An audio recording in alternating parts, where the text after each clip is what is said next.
জম্মু কাশ্মীরের পেহেলগামে হামলার ঘটনার পর এবার যুদ্ধবিরতিতে সম্মত হয়েছে ভারত পাকিস্তান। এ যুদ্ধবিরতির সিদ্ধান্তকে সমর্থন করে সামাজিক যোগাযোগ মাধ্যমে মুখ খুলেছেন বলিউডের অনেক তারকা। সেই তালিকায় রয়েছেন ভাইজান সালমান খানও। সামাজিক যোগাযোগ মাধ্যমে পোস্ট করাকে কেন্দ্র করে বিতর্কে জড়িয়েছেন সালমান খান। নেটিজেনদের সমালোচনার কারণে বাধ্য হয়ে সেই পোস্ট ডিলিটও করেছেন তিনি। পোস্ট দিয়ে ভাইজান লিখেছিলেন, যুদ্ধবিরতির জন্য ঈশ্বরকে ধন্যবাদ।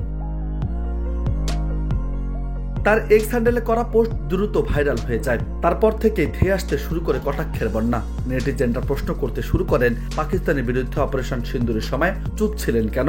আবার কেউ কেউ লিখেছেন, সবে ঘুম ভাঙলো। একের পর এক খোঁচায় প্রায় বিরক্ত ভাইজান, তাই কিছুক্ষণের মধ্যে ওই পোস্টটি ডিলিটও করে দেন।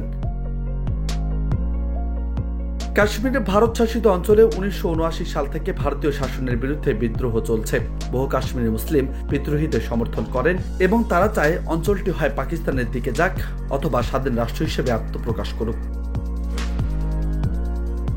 ভারত দাবি করে থাকে এটি পাকিস্তান প্রভাবিত সন্ত্রাসবাদ। অন্যদের পাকিস্তান বলে এটি একটি বৈধ স্বাধীনতাকামী আন্দোলন। দীর্ঘ সংঘাতে হাজার হাজার বেসামরিক নাগরিক, বিদ্রোহী এবং নিরাপত্তা বাহিনীর সদস্য নিহত হয়েছেন। নিউজ ডেস্ক, বার্তা 24।